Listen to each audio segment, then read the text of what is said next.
Good morning, challengers. Mike, as you can see, this is a rowdy crowd we have here. So good to see everybody. We've got some announcements before we get started. One, the coffee bar. We need some people to sign up for the coffee bar, and the Briggs said they would help anybody that doesn't know how to do it. So sign up out here. What? Okay, good. The Richards. So and maybe we can find a way to make it a lot of fun. That's right, lots of fun. Also, the ladies' luncheon, Treva wanted me to remind you, it's September 11th. She'll have a sign-up sheet next week. Also, Reverend Say, we've got his sign-up sheet for tutor volunteering, and it's going around. It's being passed. Just pass it around. Any other announcements? Any new people here we need to identify?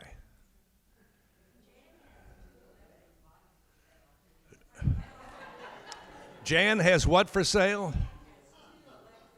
Jan has 2 electric bikes for sale, and they're really nice. They're really nice. I've ridden one. And what?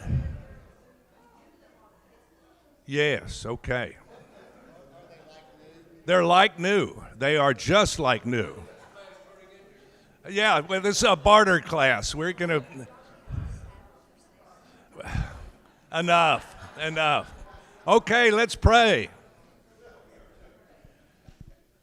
Gracious God, we thank you for all our blessings. We thank you for the rain last night, and we lift up those who lost electricity in the storm.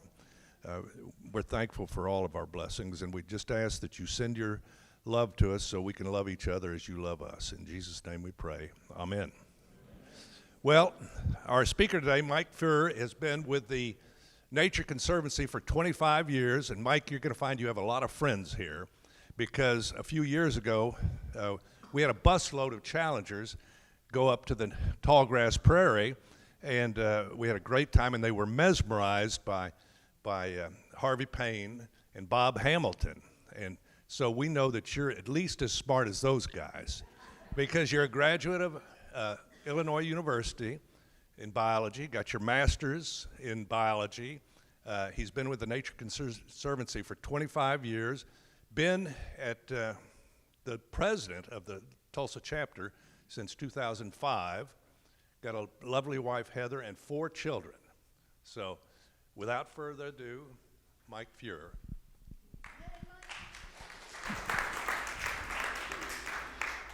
Thank you, Keenan. Can everybody hear me okay? I feel very official with all this cool gear. Yeah, and I'm actually really excited to be here to talk about climate.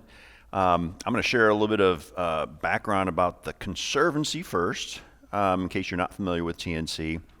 But as you heard from Keenan, and thanks for the nice introduction, I've been with TNC, just hit 25 years back in March, which is hard to believe. 18 of that here in Oklahoma as the director, and feel like a full-blood Oklahoman, and we really enjoy Oklahoma. 4 kids, 2 that are at OSU, 1 here in Tulsa, 1 at Stillwater. Yeah. One of them just graduated from OSU. She just did her white coat ceremony yesterday for med school, so really excited. We love Oklahoma. I love Oklahoma for a whole bunch of reasons.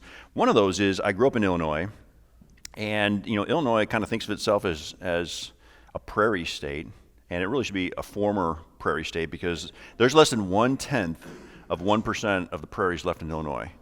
And you come to Oklahoma, and this is what really excited me about Oklahoma, is getting to experience a place like Tallgrass Prairie, which is huge. It's 60 square miles of prairie, probably a lot like what central Illinois used to look like where I went to school, which is now all corn and soybeans. So that's a really neat thing about Oklahoma. Plus, it's a really diverse state that has true mountains. It has high elevation, almost a mile high in the Panhandle, and all kinds of diversity in between. Streams, I'm a fish biologist, so the streams in the Ozarks and Ouachitas are just amazing. So this is actually a very exciting place to live, but also work when you're in conservation. So I'm Just so excited that we ended up here in Oklahoma, and like I said, very excited to be here to talk about climate change. And it's one of those topics that, I'll be honest, when I first got here, even 5-6 years in, it was a topic I was kind of scared to talk about. We've got a lot of folks on our board. We have a local board. Conservancy is one large conservation organization, one large 501c3, global in size. We work in something like 78 countries, all 50 states. We have local boards here, and that is really important because they know what works here. They know other people in Oklahoma, and that's kind of our secret sauce to success. The Conservancy is the biggest conservation organization in the world, and we've done some really wonderful things here, like the Tallgrass Prairie Preserve, thanks to some wonderful donors, partners, and staff. And because we have that board, they represent Oklahomans. And like I said, we have quite a few people that are in the oil and gas industry or work with the oil and gas industry. So climate change is kind of a scary topic. And one of the things we started doing about 3 or 4 years ago was we decided to try and find out what the attitudes of Oklahomans are about climate change. We thought that might be a really good starting point to have a conversation. And guess what? Our board, all of the board, was 100% on board with that, including all of our oil and gas folks. Something they're hearing about every day, right? And something they want to understand. And quite honestly, they want to be a part of any solutions. And for me personally, I think we need to have everybody at the table to talk about what's going to work. And then probably the most important thing I've learned, and I'll share some more stats here in a second, the most important thing I learned, and I share this with everybody I talk to about climate change, is there is no silver bullet, right? If anybody's looking to flip a switch and fix things, or 2 switches or 3 switches, not going to happen.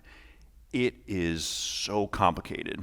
And I think that's part of the problem when you have conversations about climate change, is that it is really complicated. So anyway, let me share a few things here. And I'm not going to do a PowerPoint because you probably have seen plenty of PowerPoints, and I think sometimes it's nice to go without. So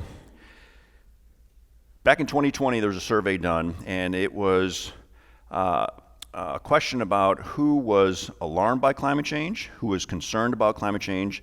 These are different categories: cautious, disengaged, doubtful, or dismissive. You look at the top 3 categories: alarmed, concerned, and cautious.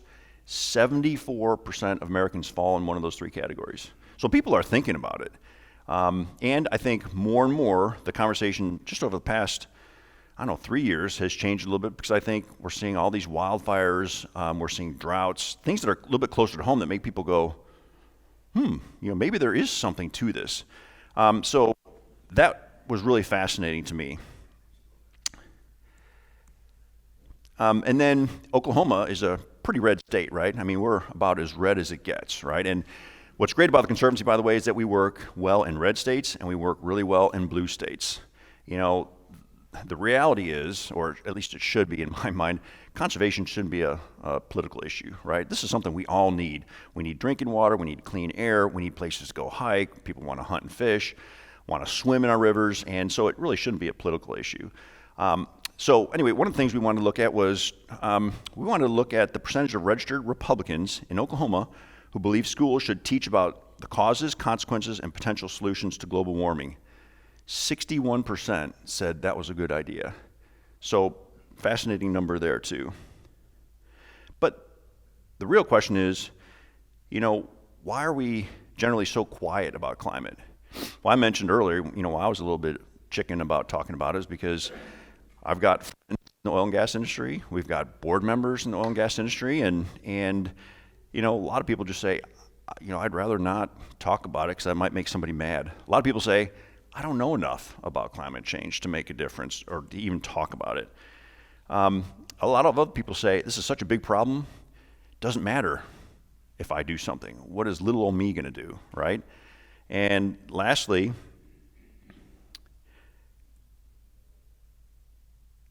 they don't want to get in a bitter argument.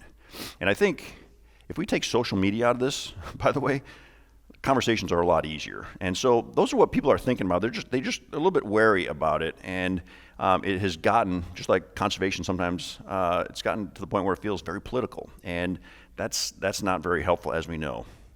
So we did these listening sessions here in Oklahoma, and we did it, one, like I said, because it's difficult to talk about climate change, but in order for us to really understand how we should talk about it and how we should get people excited about it and then ultimately get people to help, we have to know what people's attitudes and thoughts and concerns are.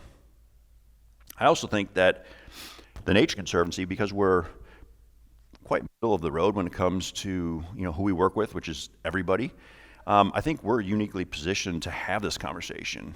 Like I said, we've got Democrats on our board, we've got Republicans on our board, we've got oil and gas folks, we've got people that work for environmental organizations. And so we've got this really strong group of people working together and willing to work together to try and figure this stuff out. So what did we do? We talked to 190 people in Oklahoma, people from state agencies, tribes, some of our staff, the oil and gas sector, faith groups, sustainability groups, utility sector, different state and city leaders, farmers and ranchers, which really, really important, broadcast meteorologists, people in the renewable energy sector, emergency management, and then I think I may have said already, state agencies. And we got a lot of really interesting information. So, a couple of things that we learned. Here are the opportunities. Resiliency is a theme that everybody really focuses in on, and we all want our communities, our agriculture, our businesses to be resilient. And if climate is going to impact our ability to run a business or to grow our food, that's really important. So people really focused in on that. The other thing was extreme weather impacts. People are concerned about that. We hear about hurricanes. They're getting more and more expensive because they do more and more damage, but that's Florida, right? That's the coast. That doesn't impact us, but we're starting to see some of those deeper droughts and more droughts. And then we have these really super heavy rainfalls that cause flooding and other damage. And that is and this is the case for any subject, right? Those things that really impact us directly are the ones that we tend to focus in on. And because that's starting to be a little more prevalent here in Oklahoma, wildfires, catastrophic wildfires, we had some of those in western Oklahoma a couple years ago. That's dangerous to lose.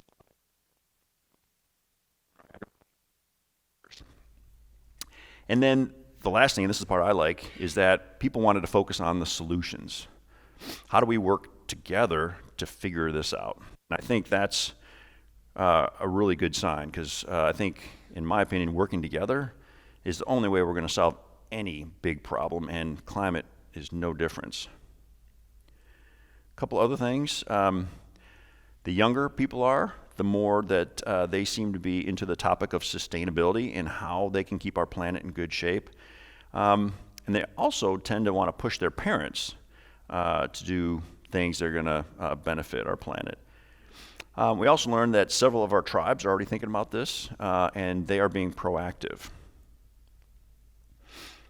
And this is the part I kind of hinted at earlier. Oil and gas folks are more on board with talking about this topic than ever. And this data, we did this a couple years ago, and I just know for a fact from talking to our board that they want to talk about this. They want to engage, and I think they need to be at the table, despite what I sometimes hear from other organizations, even sometimes in our own bigger organization, is that they're evil, they caused the problem, and they shouldn't be at the table. I think that is just a big, big mistake. One, oil and gas is a pretty innovative industry, right? And if we're going to come up with more solutions than we have on the table right now, I think they need to be there. And again, I think if we start to vilify anybody, it becomes political, right? It becomes us versus them, and that gets us nowhere. A couple other things. The term climate change often feels very politically charged. And we heard that over and over again. A lot of people wanted to use something different or break it into smaller issues, things like drought, flooding, fires, instead of using this bigger term, because that's been kind of hijacked. And Oklahomans perceive to understand weather well, but a lot of times they confuse the weather with climate. And, weather's the day-to-day thing. We had some rain last night, some thunderstorms. Climate and the changes we're looking at are these long-term changes, these trends going in different directions. And sometimes, I agree, even for me, it's really hard to separate those things.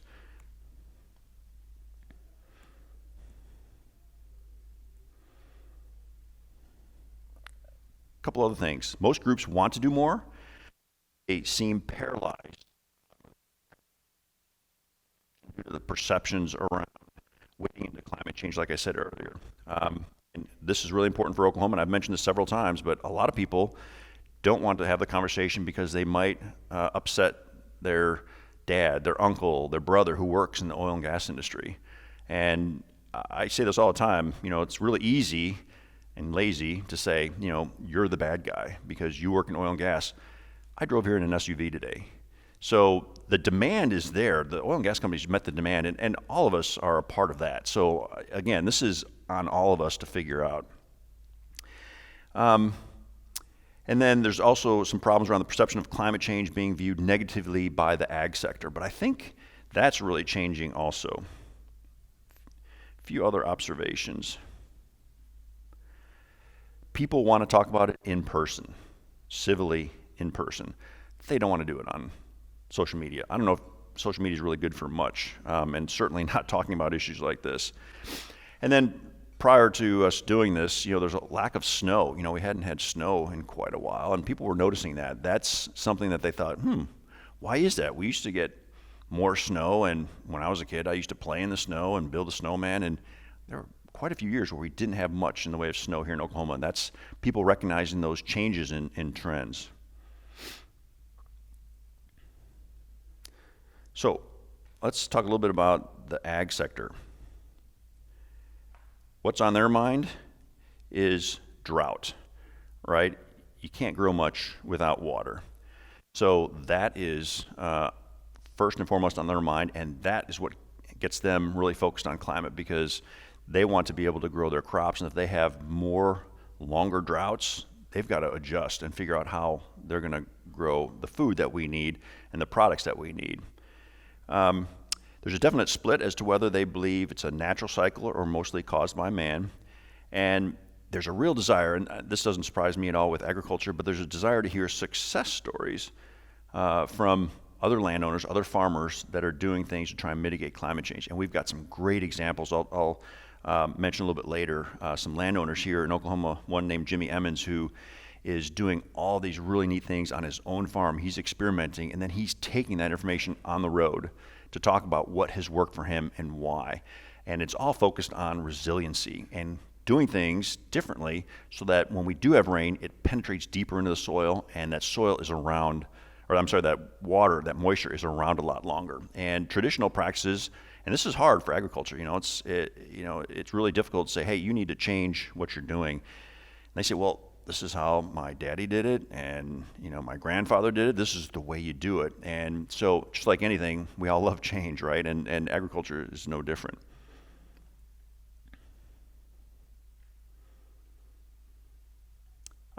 This was an interesting one. We talked to some broadcast meteorologists. They're very aware that their viewers are knowledgeable about weather, but not so much around climate. A lot of them, they went to school and learned specifically about this, but a lot of them even don't feel qualified to talk about it, which is really interesting.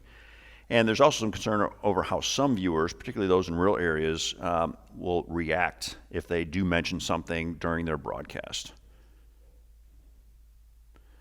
So oil and gas sector, what did we learn from them? They are on board with emission reductions, but want it to be cost effective, right? And is that a surprise that they don't want to sink their business? Yeah, of course not. And again, I think with innovation, they can be a part of the solution in helping with not only things like emission reductions, but other things. And by the way, if you look at just electricity generation, natural gas is going to be around a long time. And I was viewing a presentation by a gentleman who used to be in the utility sector in New York, the state of New York. He was a commissioner, did all kinds of jobs in that sector, and then became a consultant. He was talking to the Nature Conservancy just to help us understand the complexity, which I mentioned earlier, how complex this all is. And it is really really complicated in terms of how we get our electricity. And it's simple for us. We just go flip the light switch, right? And we pay our bill and we have electricity. But the reality is, if you look at the entire United States, we've got all these different transmission units of management. We've got something like 51 different agencies that have to approve changes to transmission lines and new transmission lines. That seems just in and of itself insurmountable. But one of the things that he said that stuck with me, and I share this all the time too, is he said, anybody that thinks we're going to just flip a switch and do away with natural gas tomorrow does not understand how electricity is generated. That's coming from a guy in a blue state, the bluest of the blue, right? So there's some realities that I think a lot of people don't quite understand. And it means that we're in this for the long haul and that there is no silver bullet, like I said earlier. One of the things that concerns the whiplash that you get from going from one administration to another, right? Hey, we finally got things set up over here, and no, they're going to dial it back or change things and move in the opposite direction. Totally understand that too. If you're going to invest in some pretty big changes that the federal government mandates, you're not going to want to jump back and forth and waste all that money. And sustainability and ESG is very much a hot topic for companies. A lot of investor pressure, and this is something I've talked to a lot of our trustees about in the oil and gas business, and it's different than it was 10 years ago. The expectations of investors are very different, and so they're trying to respond to that, and that meshes with a lot of what they want to do in terms of sustainability and doing their part for climate change. So it was really actually quite positive and not super surprising, but I think it bodes well for everybody working together. Any questions so far? Yes, sir. What you just said, so you said the company investors, boards are interested Yep. in ESG. Yes. Changing how companies will deal with that. And in what context? First define ESG. Are less of them, do they want to stay further away from ESG, or do they want to? No, I think they're in 100% on ESG. Like I said, they want to respond to what their investors want, and how companies are managed now, I think, is a little bit different. They're trying to avoid the historic ups and downs that the industry has always had, and that's indirectly related to they're wanting to jump on board with ESG. No company wants to have methane escapes, right? I mean, that's to them a problem. That's not good business sense. So they seem to be really on board, and even ESG has been kind of politicized lately. I'm sorry. Yes. So it's all about environment and sustainability. What's G stand for? Yeah, and governance. So it's all on the environmental and sustainability side. So things that, real easy one is methane escapes from wells. Methane, is a real powerful gas that can really accelerate climate change. But the oil and gas companies don't want to see that released accidentally. That's what they're pulling out of the ground in part. So anyway, sorry, I'm just throwing around all these terms. The social side of things. Right. Taking care of their employees, making sure, benefits and. Right. And not impacting some communities versus others. Yeah, it's really complicated, and I'm not going to spend too much more time on that, but it's an important part of it. Yeah. It just was, I just wanted to know, I didn't understand whether it was positive or negative. Yeah. Yeah. Positive.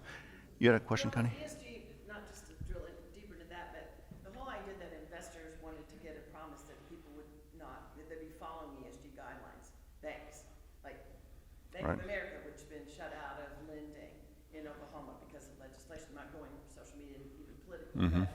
Sitting at a city council meeting, they had a loan arranged that they lost, is now costing them millions more because people have so shifted so quickly. Right. I mean, it's like, this is what you're saying about different administrations or different laws. It's really like you need a master plan for this. And Yes. who's in charge of that planning? I mean, that's, I know you guys are trying to impact the planning, but I don't see anybody really in charge of staying on the road without following, the current election, red or blue idea. Right. It'd be nice to have a plan that is the same regardless of who's in the White House, right, or who is in Congress, or who has the majority in Congress, right? It would be really nice. And is that a Department of Energy thing? I don't know. I've heard. Yeah, well, right, and who should it be? Our federal government is really complicated, and this stuff touches every single part of it. So how do you? That's a pretty tall order, but it seems to make sense to me that we need to have some kind of, agreed upon direction at least. Right now we're all over the place. If we can hone that in a little bit, I think that's going to go a long way. The big question though before that word came up was farmers, because I'm a farm kid, and they only listen to their county agents. Right. And so the only person that's going to teach an older farmer they know all about conservation, but they don't know about current trends. Right. And are they still doing that education?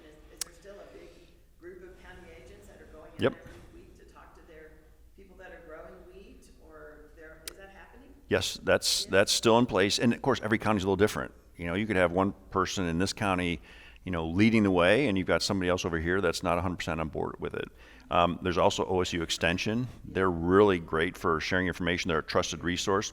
And then I think the third leg of that stool is neighbors. They're going to watch what their neighbors are doing, right? They may think he's crazy for doing that, but then he starts getting positive results, and then they want to know a little bit more, and that's what Jimmy Emmons is doing. And it's really exciting. I could do a whole conversation. You guys, if you want a great presentation, if you could get Jimmy Emmons to come and talk about what he's doing on agriculture and sustainability, it's all about no-till agriculture with cover crops, and what he's doing is great, and he is wonderful to listen to. He's come and talked to our board. He's come to our staff retreat, and so anyway, somebody to think about. He is. He's in Western Oklahoma, but he goes on the road all the time, and I think he's a wonderful presenter if you can get him. If you can get on a schedule. Yes. So it seems like one place where oil and gas and the agriculture industry share a goal, and that would be desalination.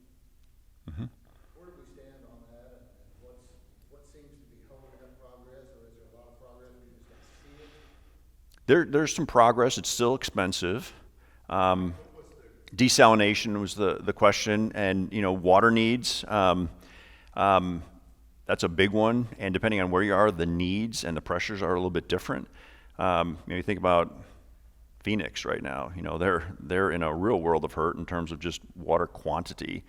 Other places, it's not so much about quantity, but the quality of the water, and so I think that's something that we're seeing more of, and maybe like some renewable energy, like solar panels and wind turbines, the cost is going to come down over time. But I still think it's, for the most part, prohibitively expensive, unless you have no other choice. So are the oil companies funding research? Who's doing the research that makes it more cost effective? Yeah, that's a good question. I don't know who's funding that, but I do know that is on the radar screen for oil and gas companies, for sure. They want to figure out ways where they can recycle the water, so they don't have to pay for it every time they drill a well. So that kind of demand, that need, I think is going to drive innovation for sure, which is your point. I'll keep going. There'll be more time for questions, and hopefully I will not go over here. This is one of those conversations that can go a couple hours. So let me just rehash a couple things, where the alignment is. Climate resiliency, really important. Extreme weather events, and a lot of people want to talk more about this, and in a lot of cases they already are.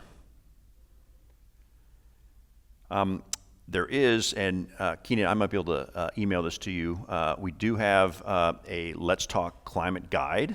It's online. You can look at it. It's got a lot of this information in it. Not so much Oklahoma focused. I shared a lot of Oklahoma numbers, but if you're interested, I'll send that to you, and you can share that with everybody. I think it's a really good guide for just focusing on talking about this, because I think the more we talk about it, the more comfortable we get, and the more good ideas are going to come to the table. So, what are some of the things that the Nature Conservancy is doing when it comes to climate change? I can talk about a couple of things that I've worked on here in Oklahoma. One of those, there are a whole bunch of natural climate solutions, and this is kind of right up the Nature Conservancy's alley. It's about restoring forests, wetlands, prairies, doing those things that are going to give us important habitats back or make them better, but it's also going to store carbon. And I think somewhere around 35% of what we need to do is or can be accomplished through natural climate solutions. So that's pretty exciting. That means, hey, more of what we've been doing. Let's conserve more really important, beautiful places, because that's going to benefit us when we go there to hike or hunt, but also it's going to benefit us on the climate side. The other thing the Conservancy's played a really unique role in, and I've been directly involved in this, is renewable energy. There is a need for renewable energy. The costs have come down. It is not the silver bullet, right? I don't think we're ever going to get to the point, like I said earlier, where it's going to be all about wind or all about solar. Wind doesn't blow all the time, and the sun doesn't shine all the time. And each of those renewable energy sources has trade-offs. But we need that baseline electrical generation, like I said, from natural gas. But one of the things we realized as wind started to come to Oklahoma was that it was coming fast and furious. We were seeing all of these leases, these wind leases popping up in Osage County. And Osage County and the Flint Hills all the way up into Kansas, that's the last of the last tallgrass prairie that we have on a really large scale. There's like 4 million acres of it. Tallgrass prairie used to cover 60 or 100 million acres in North America, from Mexico all the way up to Canada. There's only about 4% of that left. 4%. I mean, think about that. What if I was up here telling you that there's only 4% of our rainforest left?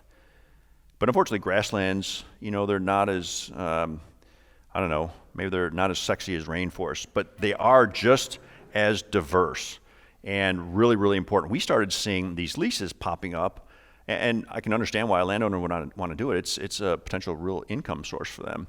But these developers were coming in and just randomly placing wind farms. What is that going to do to the habitat? Even wind, everything we do has a footprint. All energy sources that we use, whether it's natural gas or wind, they all have some kind of a footprint on that habitat. And with wind in prairies, you've got the whole road system that cuts up a large ranch into smaller pieces. Those things are tall. They're 400 plus feet tall, and that's a landscape that historically didn't have anything tall.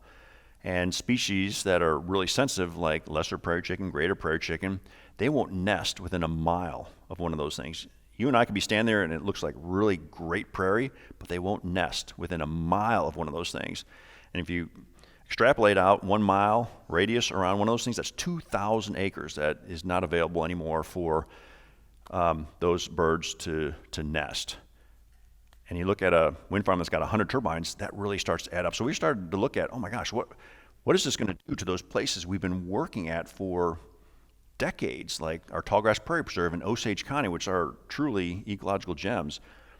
And so we started to wonder, what's a better place to put the wind, and how much of that land is even left? If we say, hey, you need to put it on places that are already disturbed in some way, and there's a great overlap. If you've got row cropping, you can put those wind turbines on top of your row cropping, and you can still grow corn, soybeans, whatever underneath them. So that's a better place for it. And we recognized pretty quick that was the direction we wanted to go. But is that a realistic suggestion? We did some work in Oklahoma and Kansas, and we looked at how much already disturbed lands versus those really important, pristine places that we don't want to see wind farms. And there's something like 10 or 12 times the number of acres of buildable land that could host all of the wind we need and then some. You look at that nationally and globally, it's between 10 and 17 times. So we're in good shape. It's a really viable solution. So what we started doing is we built these maps, and we've got some really smart people that took all this data, put them into a map form, and identified those places where it's best to build wind farms. And now solar, it's incorporated into this. It's called Site Wind Right originally. It's now called Site Renewables Right. And you can find that at nature.org/Site Renewables Right.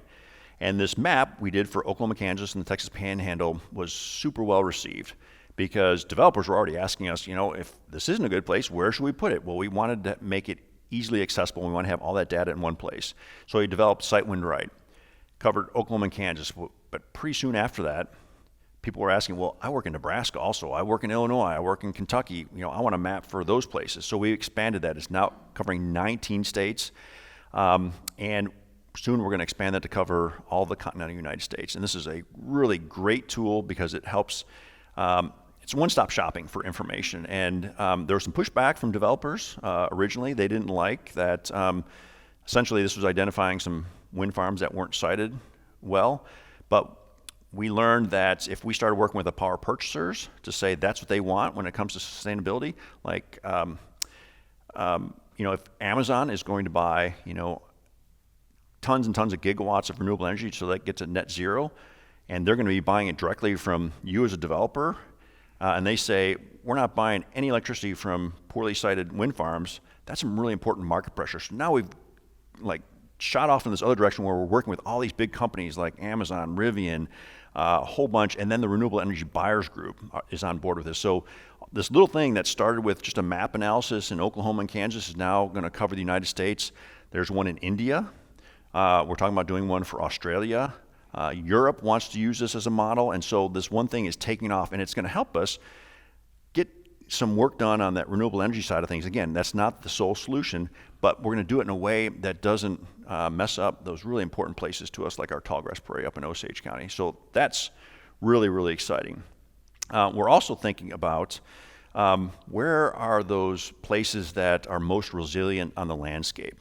What are those places that are going to best adapt to any changes in temperature or rainfall? And typically those are large landscapes that run north and south. The Appalachians, great example. There's a whole bunch of protected land there. It's not all of it's very developable, so you've got this big north-south landscape that is going to allow resilience in the face of any climate changes.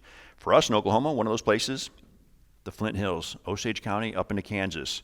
4 million acres, that's going to be a really important place for us to conserve because of that resiliency. There's even some places just west of Tulsa here where there are some large tracts of land that are also rated really high on the resiliency scale. Eastern Oklahoma has some others as well, but what we're trying to do then is use that as a way to prioritize some of the places that we do our work, including setting up new nature preserves. And I'm really excited to say that we're working on a new 12,000 acre preserve that's about 20 minutes from here, just west of Tulsa. 12,000 acres is about almost 20 square miles. And we'll close on that later this month, probably September, but that is going to be a really neat preserve just in and of itself, because I think that's going to be a place that people want to go. Turkey Mountain already gets loved to death, so this is going to be a place to go where you can get away, and I've been out there quite a few times, and you really feel like you're in the middle of nowhere. So I'm excited about that, and we're not going to be able to open that up the day we close. There's going to be a long process to, tallgrass prairie wasn't built in a day, right? So I'm really excited about that and what that can be for Tulsa. I've been kind of jokingly calling that the Gathering Place's wild cousin to the west, because it'll be a lot wilder than Gathering Place. So those are other things that we're thinking about, is more land protection so that people can benefit it, go there and hunt, go there and hike. One thing we learned in COVID was it was really nice to get out and get into nature. I think our visitation at Tallgrass Prairie went up 10 or 20-fold because people just wanted to get out and get back to nature. And I think that's really stuck with a lot of people. So that's a part of this conversation. And then the last thing I'll highlight too is having conversations like this, make it a little bit less scary when it comes to talking about climate change. It doesn't have to be something that ends in fisticuffs, right? It should be a conversation with everybody at the table. And no matter the subject, not everybody agrees on everything when it comes to solutions. For instance, my wife and I don't agree about everything, that's for sure. And we've been married for 30 years. So we can overcome some of these differences of opinion and focus on those things that we want to work on together. And to me, that's what's most important. So the Conservancy is doing things like this, getting out and talking to people, answering questions, doing some of the research that we did to help people understand that they're not alone in wanting to talk about it, or if they want to know how to talk about it, we put together some resources, because I think this is really important, not just for climate, but for conservation. I think generally speaking, people are a lot less connected to nature than they were 50 or 60 years ago. We've got phones, right? And my kids are, always on their phones. And so the more we can do to, build this support just for nature in general, support for new wildlife management areas, support for whatever related to conservation, that's really important. And so we always call that just building a constituency for conservation. There's a lot of people that think about conservation, but we need more people thinking about it and talking about it so that we can get more done. And I think what I'll do is I will stop there, and I'm happy to take more questions and hear more thoughts from all of you, because I'm really interested in what you all think. Yes? Well, why won't the prairie chicken nest within a mile? I'm sorry, I left that part out. That's really important. Well, we can't ask them, but our theory is that, on a prairie, any tall tree, if there was one out there, was a place for a hawk to roost. And what are they looking for? Dinner. And prairie chicken can become a chicken dinner, and so they have this behavioral response to avoid tall structures, because the prairie's been open for thousands and thousands of years, and that's what they've evolved around. So what they're doing is trying to survive, and so they have this behavioral response. And there's other what we call prairie obligate species that need that wide open space and won't nest or live within a certain distance of those things. And the same happens with roads. Roads can be noisy, and certain species won't go near roads. Roads can cause mortalities. How many deer run across the road and get killed. So anything we do has some kind of an impact, and it would be foolish to assume that wind and solar don't have some impacts as well. And we have to be on top of those so that we're going about this in the right way, and we're learning more every single year. What did the Travel Nations do?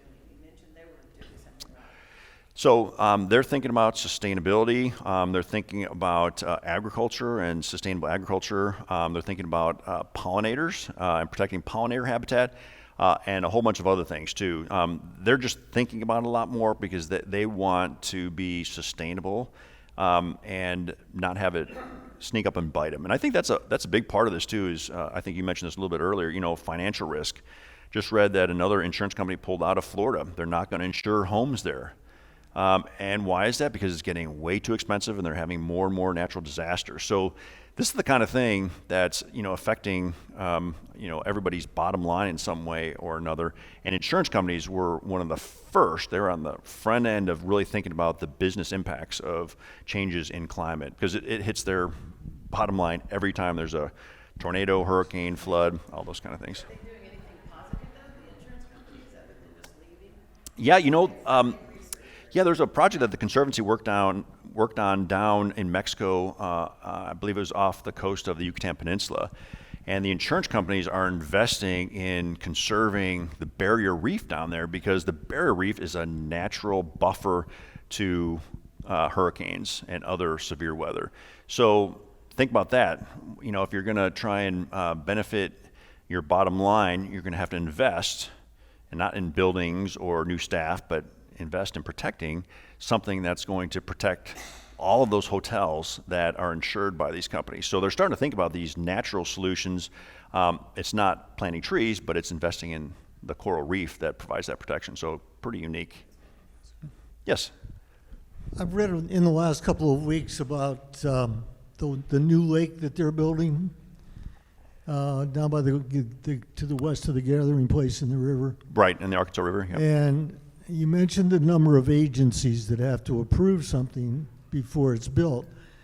And I'm concerned, for the first time the last 2 or 3 weeks, I've been hearing you can't swim in the river. You shouldn't swim in the river. Why now? That thing's almost done. Right, and I've been hearing the same things. I don't know a lot about it. I've heard that there's been some water testing that has turned up some things that aren't great in the water. But I don't know anything about the source of those, and I can't imagine we didn't know about that already. Like you said, it's not like there's been dramatic changes. So I think ultimately the city's probably going to have to do some testing and show that it's not an issue, or if it is an issue, do something about it. But this is something that people have been calling for gosh, since before COVID. So yeah, I'm sorry I don't have a lot more information on that. Mm-hmm. When I heard the news this morning talking on this same issue, I thought, are we paying for having to live in 70-degree temperature all year round?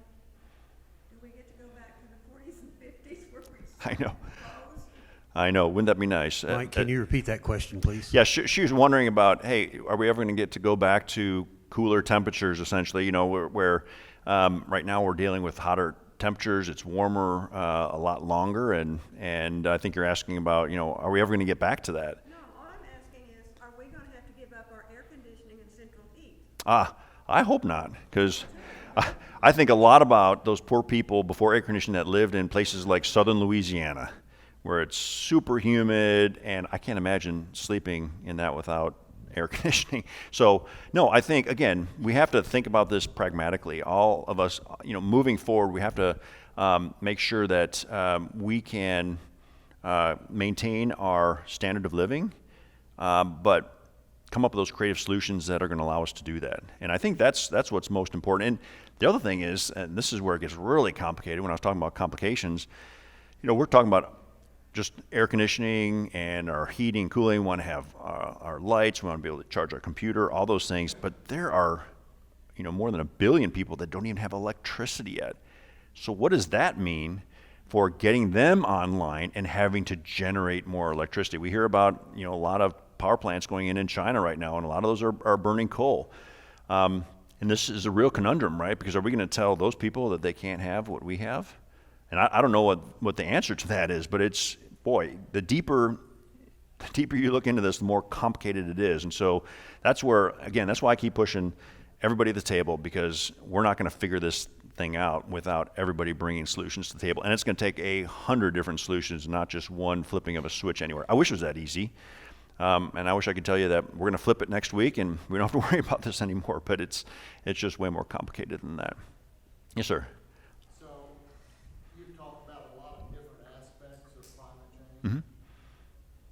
From the Nature Conservancy point of view, what are your, let's say, top 3 priorities? So I think natural climate solutions, like I said, that's our business and has been doing that restoration and land acquisition, really important part of it.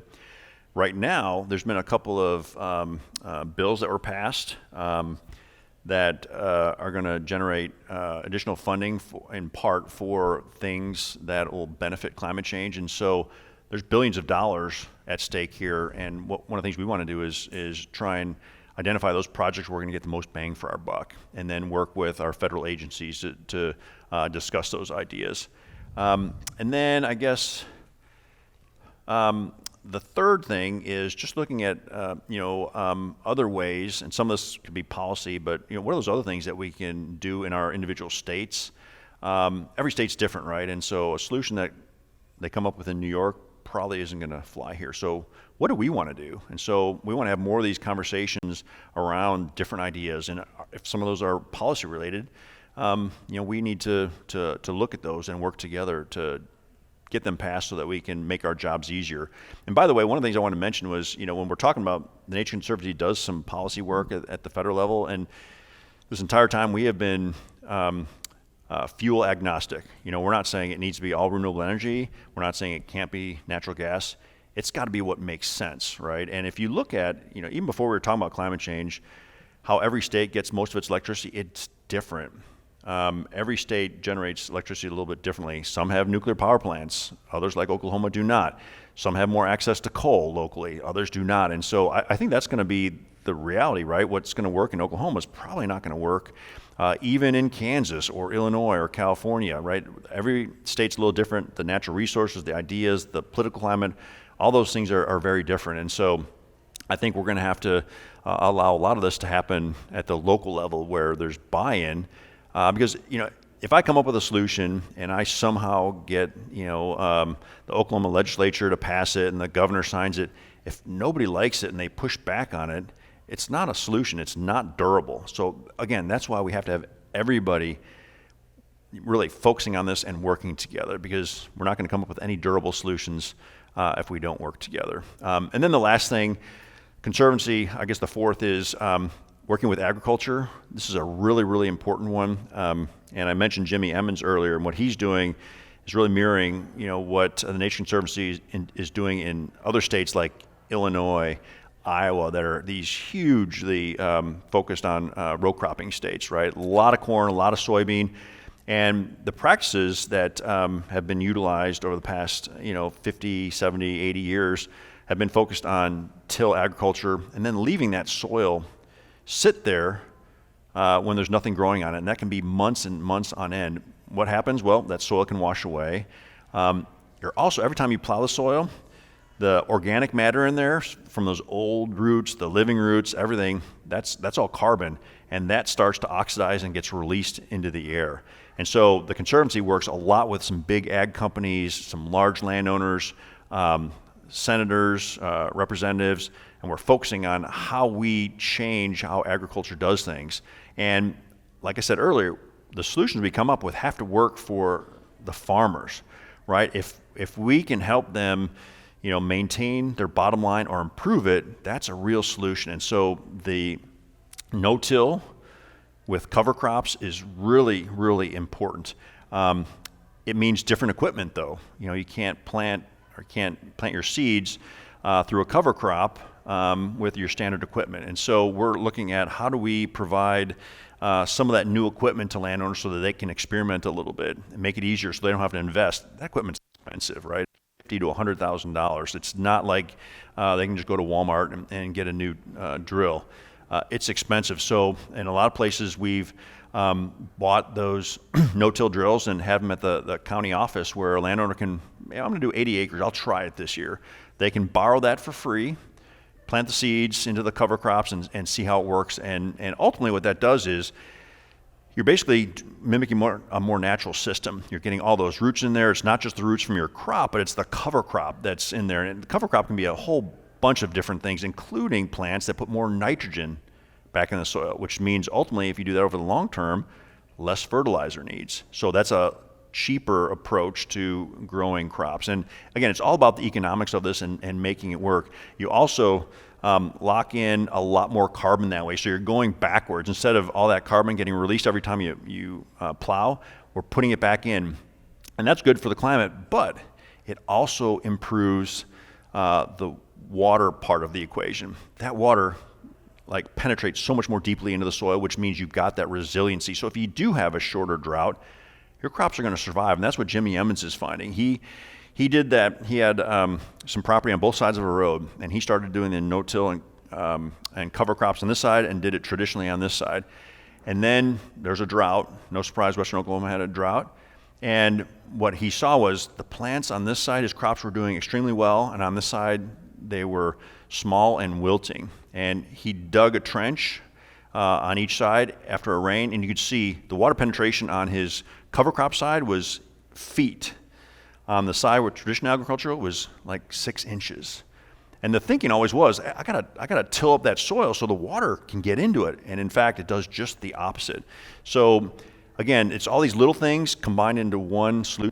Agriculture that, and I'm getting back to answering your question, I'd say that's our fourth priority. It's really important for us to work on as many fronts as possible. And then there could be some different local priorities depending on if you're in Florida versus Hawaii. It's a little bit different. And like I said, everything really is local. Mm-hmm. Water conservation, Barnesville just, I guess they dodged the bullet on water rationing, but what's tips for urban people who are trying to keep in mind water conservation, even if we're not in a drought here? Right, and this applies to energy too, but we need to be thinking about energy and water conservation. We're pretty fortunate. We live in Tulsa's in a fairly wet part of the world, right? We don't often have those problems, but it can happen. And being proactive is really important. We don't want to get to a point where it's, the people of Tulsa versus some endangered fish. That's a lose-lose, right? So, and we've seen that happen in Atlanta. Gosh, 10 years ago, it was people's drinking water versus some endangered sturgeon. They're counting down the number of days they had left of water. And it was, we got 30 days of water left, 29, 28, and we don't ever want to get to that point. So with water, we're very fortunate. We don't pay a lot for water, right? We might complain about our water bill, but, we are so fortunate we can go into the bathroom and turn on the water, take a long shower if we want to, and that's a real bonus for us. But because we don't pay that much for it, we tend to not think so much about, letting the hose run in the front yard and wastewater. So I think the more we can do to get people just to think about that, and a part of thinking about it is understanding where your water comes from in the first place. Most people think, or when I ask them, they say, oh, the water just comes out of the faucet right here, right? They don't know that a lot of Tulsa water comes from Spavinaw and northeast of here. So I think just more education is going to help people think about conserving water and us doing it better. I got 2 minutes left. I saw yesterday, it was yesterday morning it was raining, and I went out for a run, and I passed 3 or 4 houses with their sprinkler systems going off in the rain, right? So how do we do better with that, right? Right. Turn their water off at the street. So we can do a lot better when it comes to just being thoughtful about that, and the same goes with energy. And I think the energy conservation side of things is a real important part of dealing with climate change too. Is if we can do better, have more efficient computers and other things like our refrigerators. That's a really good thing. But we have to think more about that. Again, we're all really used to always having electricity. And we don't have rolling blackouts like some countries do. So the more we can do on the conservation side, I think will benefit us all too. That's a pretty easy thing. Get a thermostat where you can program things. Have it a little cooler at night when you sleep, but if you're gone during the day, it probably doesn't matter. Your dogs will be fine if it's 75 degrees instead of 71 degrees or what have you. And that does translate as the cumulative impacts to doing making a difference, moving that needle. And we can all do those little things that helps out, whether it's water conservation or climate change.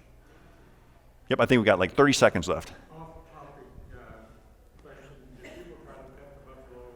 Oh God, you know the answer to that. Yes, unfortunately.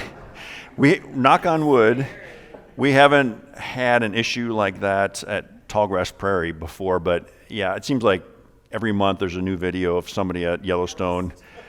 And I was just talking to somebody about this yesterday, that woman who got really close and it charged her and it like hooked her pocket or something on her jeans and ripped her jeans off, and she got injured. I think she was fine, but no, this is at Yellowstone. And then they showed the bison, and he had a pair of jeans hanging from his horns. So it was kind of funny. She was okay, so we can laugh about it. But they're really, really fast. I mean, they're as fast as a racehorse, and they accelerate like a sports car. They look like they just lumber around, but they can and do catch people off guard. Well, thank you all for hearing me out today. I appreciate being here.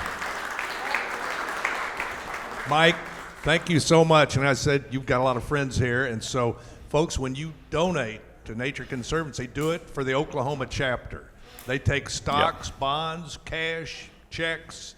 And thanks again, Mike. Yeah.